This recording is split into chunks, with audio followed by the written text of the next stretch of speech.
Une si longue lettre. Mariam Abba. Chapitre 4. Aïssatou, mon ami, je t'ennuie.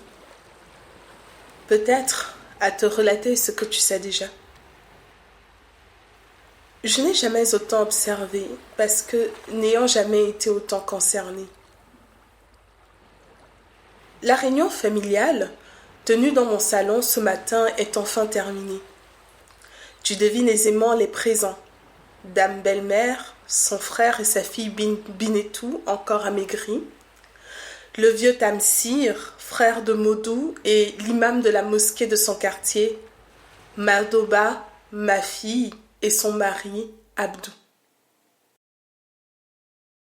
Le miras, ordonné par le Coran, nécessite le dépouillement d'un individu mort de ses secrets les plus intimes. Il livre ainsi à autrui ce qui fut soigneusement dissimulé. Des découvertes expliquent crûment une conduite. Je mesure, avec effroi, l'ampleur de la trahison de Modou. L'abandon de sa première famille, mes enfants et moi, était conforme à un nouveau choix de vie. Il nous rejetait. Il orientait son avenir sans tenir compte de notre existence.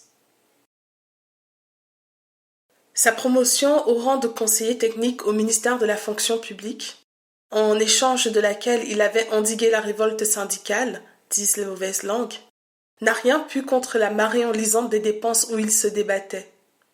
Mort sans un sou d'économie. Des reconnaissances de dettes? Une pile. Vendeur de tissus et d'or, commerçant livreur de denrées, boucher, traite de voitures. Adosse-toi. Le clou du dépouillement.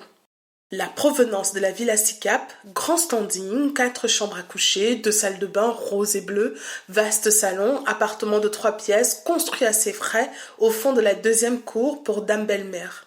Et des meubles de France pour sa nouvelle femme et des meubles d'ébénistes locaux pour Dame Belle-Mère.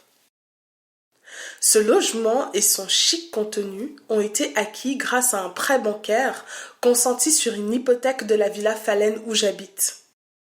Cette villa, dont le titre foncier porte son nom, n'en est pas moins un bien commun acquis sur nos économies. Quelle audace dans l'escalade! Il continuait d'ailleurs à verser mensuellement à la SICAP 75 000 francs. Ces versements devaient durer une dizaine d'années pour que la maison lui appartienne. 4 millions empruntés avec facilité, vu sa situation de privilégié, et qui avait permis d'envoyer Dame Belle-Mère et son époux acquérir les titres de Hadja et de El Hadj à la Mecque, qui permettait également les changements continuels des Alfa Romeo de Binetou à la moindre bosse. Maintenant, j'ai saisi l'horrible signification de l'abandon de Modou du compte bancaire qui nous était commun. Il voulait s'isoler financièrement pour avoir les coudées franches. Et puis, ayant retiré Binetou du circuit scolaire, il lui versait une allocation mensuelle de 50 000 francs comme un salaire dû.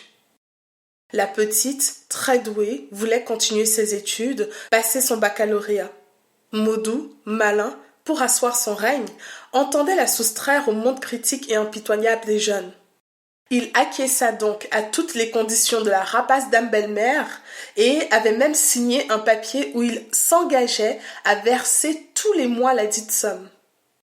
Dame Belle-Mère brandissait le papier car elle croyait ferme que ces versements devaient continuer même à la mort de Modou sur l'héritage. Ma fille Daba, elle, brandissait un constat d'huissier daté du jour de la mort même de son père qui indiquait tout le contenu de la Villa Sicap. La liste fournie par Dame Belle-Mère et Binetou ne mentionnait pas certains objets et meubles mystérieusement disparus ou frauduleusement soustraits. Tu me connais excessivement sentimentale.